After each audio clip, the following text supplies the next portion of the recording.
Everyone, I hope you're all doing well. In this part, we'll discuss how the stickman can walk in a stylish manner along the road. We have already learned how to animate the hands of a stickman in Animation Part 2. Now, click on Edit Figure Type E.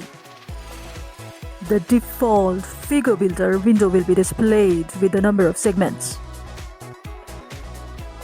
Click on the Add Line L.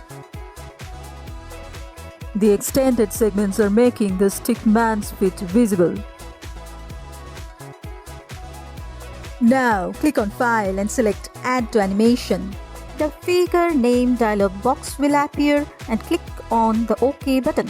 Modified stickman will appear in the untitled PivotAnimator window. Delete the previous one. Now, again click on Edit Figure Type E.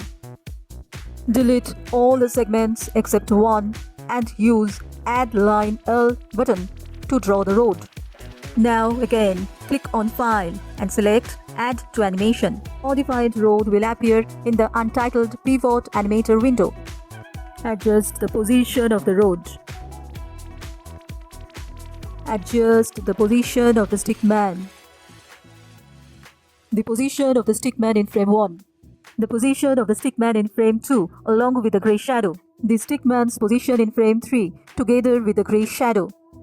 The stickman's position in frame 4 along with the grey shadow. Position in frame 5 and the grey shadow. Position of the stickman in frame 6 along with the grey shadow. Position of the stickman in frame 7. The stickman's position in frame 8. Repeat all the steps sequentially up to frame 14. Repeat sequentially. Repeat sequentially. Click the play button to begin the animation. Click the stop button to terminate the animation. Follow the changes. The stickman will walk slowly. IT tidbit. To change the stage size, click the Edit button and then select Options. In Animation Settings, adjust width and height. Goodbye for now.